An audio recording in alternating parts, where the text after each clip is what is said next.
की इस खबर के बाद अब खबर महाराष्ट्र से। महाराष्ट्र के नागपुर में बीती रात जमकर हिंसा देखने को मिली, जिसके बाद हालात बहुत तनावपूर्ण हैं, लेकिन फिलहाल पूरी तरीके से नियंत्रण में भी है।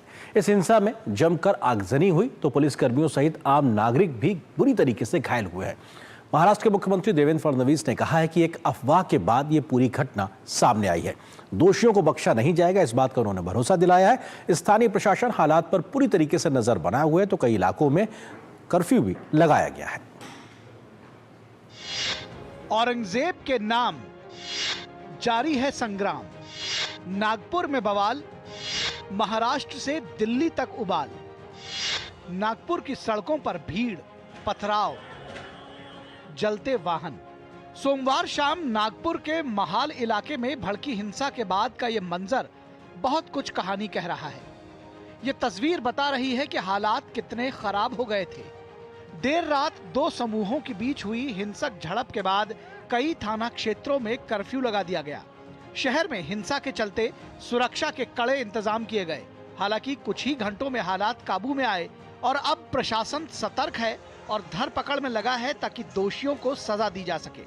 मैं और एसपी साहब दोनों मिलकर सिटी का और जिले के जहां संवेदनशील एरिया है वहां का हम मुआवजा ले रहे, दौरा कर रहे हैं। जो लोग सीसीटीवी में या फिर वीडियोस में या फिर सोशल मीडिया पे नजर आ रहे हैं इस तरह की हरकत करते हुए या शांतता को नुकसान पहुंचाते हुए या फिर पब्लिक प्रॉपर्टी को नुकसान पहुंचाते हुए, तो उन लोगों को भी हम आइडेंटिफाई कर रहे हैं और उनके ऊपर कार्रवाई कर रहे हैं। इस बीच महाल इलाके में बीती रात हुई हिंसा के सीसीटीवी फुटेज सामने आए हैं। इनमें 50 से 100 लोगों के अलग अलग समूह गलियों में घूमते दिख रहे हैं।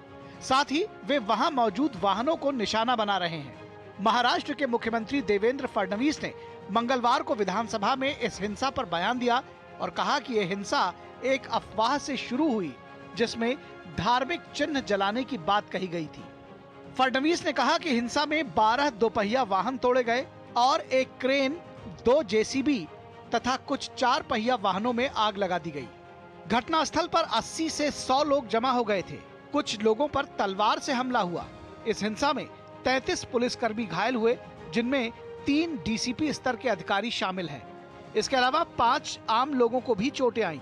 मामले में 5 एफआईआर दर्ज की गई है। कानून व्यवस्था को काबू में करने के लिए 11 थाना क्षेत्रों में लोगों के एकत्र होने पर पाबंदी लगा दी गई है। स्थिति को संभालने के लिए स्टेट रिजर्व पुलिस फोर्स की 5 टुकड़ियां तैनात की गई हैं। पुलिस ने तेजी से कदम उठाए और हालात पर काबू पा लिया। फडणवीस ने जनता से शांति बनाए रखने की अपील की और भरोसा दिलाया कि सरकार इस मामले को सख्ती से निपटेगी। सभी को महाराष्ट्र में शांति बनाए रखनी चाहिए। नागपुर में विश्व हिंदू परिषद और बजरंग दल ने विरोध प्रदर्शन किया।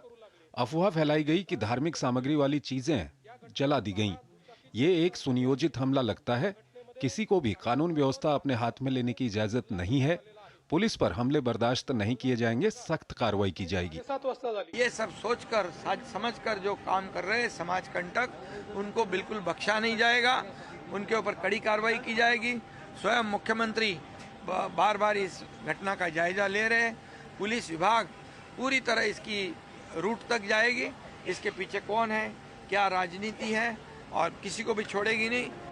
फिलहाल महाराष्ट्र सरकार, नागपुर पुलिस और प्रशासन हालात पर नजर रखे हुए हैं और शहर में शांति बहाली के प्रयास जारी हैं। मुंबई से शिशिर सेलार और योगेश शीतल के साथ ब्यूरो रिपोर्ट, डीडी न्यूज। तो वहीं महाराष्ट्र के नागपुर में सोमवार रात हुई हिंसा के बाद से महाराष्ट्र में राजनीति गर्मा गई है। विपक्षी दल जहां सरकार को इसके लिए जिम्मेदार ठहरा रहे हैं तो उनकी विफलता भी करार दे रहे हैं, तो वहीं बीजेपी सहित महायुति सरकार के सहयोगी दलों ने कहा है कि इस हिंसा के पीछे महाविकास अघाड़ी के दल हैं। दोनों ओर से हो रही राजनीतिक बयानबाजी का असर दिल्ली की सियासत में भी देखने को मिल रहा है। नागपुर में सोमवार रात हुई हिंसा ने इलाके को दहशत में डाल दिया। प्रत्यक्षदर्शियों ने बताया कि 2